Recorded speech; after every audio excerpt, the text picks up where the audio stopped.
जब महात्मा हनुमान ने मंत्रियों के पुत्रों का विनाश कर दिया, यह सुनकर रावण को बड़ी चिंता हुई। उसने विरूपाक्ष, यूपाक्ष, पृगस और भास्कर, इन 5 महापराक्रमी वायु के समान वेगवान सेनापतियों को आज्ञा दी कि तुम लोग चतुरंगिणी सेना लेकर जाओ और उस बानर को पकड़ लाओ। वह कोई महापराक्रमी पुरुष है। उसके काम देखकर हमें उसे बानर नहीं मान सकते। जान पड़ता है इंद्र ने तपोबल से उसे उत्पन्न किया है और हमको मारने के लिए भेजा है, अथवा हमारी आज्ञा से तुम लोगों ने यक्ष, गंधर्व, देवता, दैत्य और महर्षियों को परास्त किया है। उन लोगों ने हमारा अपकार करने के लिए भेजा हो। यतीब, तुम उसे बांध कर लाओ। उसे साधारण बानर ना समझो। वह कोई महाप्रतापी पुरुष है। हाथी, रथ और घोड़ों समेत महती सेना लेकर जाओ। हमने महापराक्रमी बाली, तेजस्वी सुग्रीव, महापराक्रमी जाम्बन, सेनापति नील और द्विध आदि वेगवान बानरों को देखा है, किंतु उनमें ऐसा तेज पराक्रम, बुद्धि, बल और उत्साह नहीं है। यतएव इसे बानर रूपी महापुरुष समझकर सावधानी से इसके पकड़ने का प्रयत्न करो। यद्यपि तुम लोगों के साथ देवता, दानव, मनुष्य और इंद्र समेत तीनों लोग भी युद्ध नहीं कर सकते, किंतु विजय चाहने वाले नीतिज्ञ पुरुष को बड़े यत्न से अपनी रक्षा करना चाहिए, क्योंकि युद्ध में विजय पाने का कुछ निश्चित नहीं रहता। रावण की यह आज्ञा पाकर अग्नि के समान तेजस्वी महाबली राक्षस बड़े वेग से चले।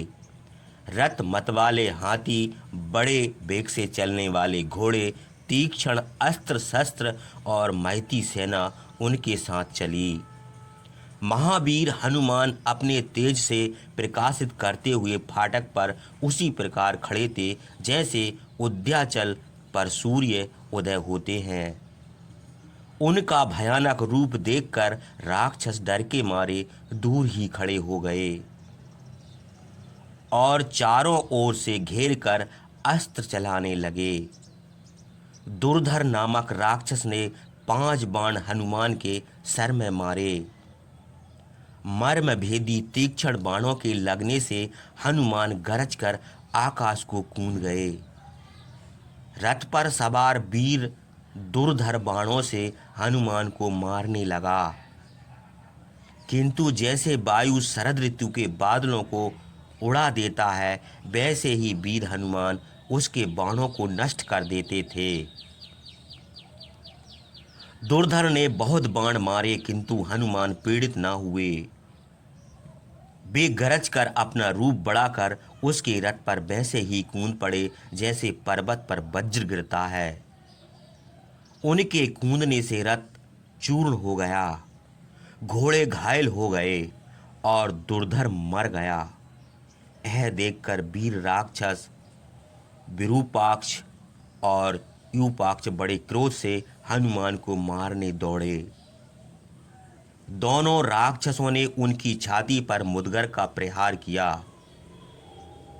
किंतु महावीर हनुमान गरुड़ के समान बड़े वेग से पृथ्वी पर कूद पड़े और उस प्रहार से बच गए। फिर उन्होंने साल का एक बहुत बड़ा वृक्ष उखाड़कर दोनों राक्षसों को मार डाला। 3 सेनापति मारे गए। तब महाबली पृगस मुस्कुराता हुआ दौड़ा। भास्कर भी कुपित होकर हाथ में शूल लेकर दूसरी ओर से झपटा। पृगस ने पटिस और भास्कर ने शूल का प्रहार किया। शूल और पटिश से लगने से हनुमान के अंगों से रुधिर बहने लगा, जिससे वे प्रातःकाल के सूर्य के समान शोभित हुए। उन्होंने पशु पक्षियों, वृक्षों और शिखरों समेत एक पर्वत उखाड़ उन राक्षसों के ऊपर दे मारा। पर्वत के गिरने से दोनों राक्षस चूर्ण हो गए। जब पांचों सेनापति मर गए तब बची हुई सेना भागी, किंतु वीर हनुमान ने घोड़ों के ऊपर घोड़े, हाथियों पर हाथी, रथों पर रथ और राक्षसों पर राक्षस पटक पटक कर समूची सेना नष्ट कर दी। जैसे इंद्र असुरों को मारते हैं, वैसे ही हनुमान ने राक्षसों का विनाश कर दिया। घोड़े, हाथी और राक्षसों की लाशों से तथा टूटे हुए रथ से मार्ग रुध गए। वीर हनुमान सेना का विनाश करके प्रलय काल के समान उसी फाटक पर फिर बैठ गए। राक्षस राज रावण ने सेनापतियों की मृत्यु सुनकर सामने बैठे हुए युद्ध में जाने के लिए उत्सुक कुमार अक्ष को आज्ञा दी कि तुम उस बानर को पकड़ लाओ।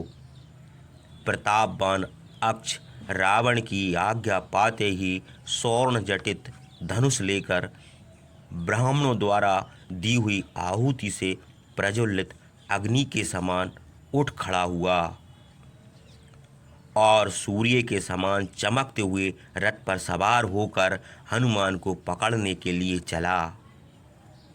उसका रथ तपाए हुए सोने से मदा हुआ था। रत्न जड़त ध्वज और पताका लगी थी। मन के समान बेगवान 8 घोड़े जुते थे। देवताओं और दानवों से भी अजय था। दुर्गम मार्गों में भी जा सकता था। बिजली के समान चमकता था। आकाश मार्ग से भी चल सकता था। तुनीर, खड़ग, शक्ति, तोमर आदि अस्त्र शस्त्र और युद्ध की अन्य सब सामग्री रखी थीं। देवतुल्य पराक्रमी कुमार यक्ष उस रथ पर सवार होकर हाथी, घोड़े और पैदल सेना के साथ रथ की घरघराहट से सब दिशाओं को प्रतिध्वनित करता हुआ हनुमान के सामने पहुंचा। महावीर हनुमान अशोक कुमार अक्षय प्रलय काल के अग्नि के समान हनुमान के समीप जाकर बड़े आश्चर्य से सिंह की जैसी भयानक दृष्टि से उनको देखने लगा।